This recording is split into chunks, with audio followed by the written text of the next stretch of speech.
technology has got to the point of a kind of epitome of state. So we can produce goods, democratic goods, that are probably as good, if not better, than luxury goods. In other words, anybody in a kind of lower income could probably live a life with good product, good things around them, kind of good environments, without really the capital of the kind of elite market. That's the first thing. And in fact, I have a big argument that the luxury market is having a hard time now because they realize that the question is, what do they offer compared to the mass market?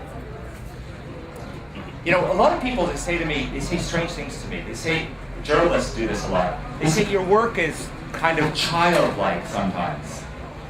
And I thought, you know, I used to take that as an insult. Then I started realizing that what they meant by childlike is that maybe, that I'm communicating something at this moment in time. Now, look at the child. The child has no history. The child has no tradition, has no ritual, has no past. So a child lives in the moment.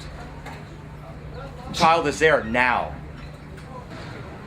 So design, in a way, bridges the kind of expression, the extension of commerce, the human behavioral aspects, the social aspects, the political aspects. And remember, design is more than creativity by any means. When we start to shape the world, when the paper cup in 1933 was introduced, we shaped the future of the way, we changed the future of the way we eat and the way we drink. The paper cup created the phenomena of takeout. So design is this kind of perpetual, ongoing instrument that starts to shift and change human behavior. And it shapes a new world, a new landscape. This object didn't transcend and change in its archetype. Why did it transcend and change its archetype? This is human nature. Human nature is that we keep existing and reverting to archetypes. We think the past is better. The past was never better. We didn't have a light bulb 150 years ago. We didn't have a toilet 200 years ago. Life is better now. And that object should be shaped around our social life, our human behavior, and the object that should exist today should be resonant of that moment in time. I was just in Cape Town, in Shantytown, you know, poor housing, people with absolutely no money making their houses out of cardboard, and I go in and I walk around, and people are entrepreneurs making jewelry with a computer. Imagine this, they have a computer and a website, and they're living in a cardboard box. So the time we live in now is that we're communicated and connected to the rest of the world. So if I could do this, if I can have a website, if I'm digitally connected, if I can Skype people for free, if I can make my MySpace and make friends, etc., then why is not this object and the seat you sit in and the architecture you live in and the car you drive as progressive, as innovative as the digital age is? And here's the digital age, and here's the physical age. Here's the immaterial world, and this is the material world.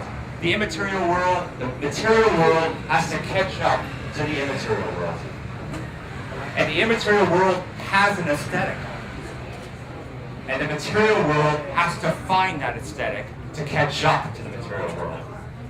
And it should be inseparable. And it should be an extension. Don't worry about trends. Okay? The important part is you find your position in this world.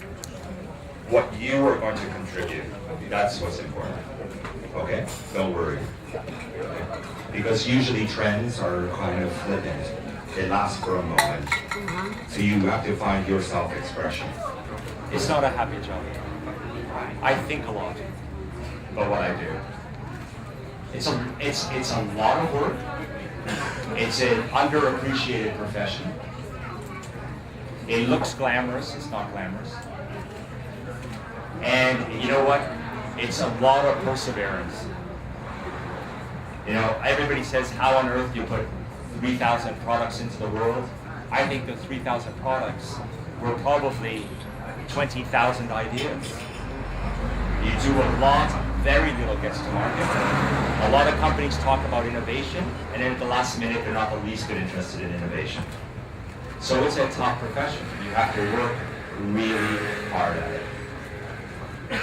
And it's not all games. You know what? If it was going to be fun and games, I should have just done what I wanted to do when I was 14. I wanted to be a rock star.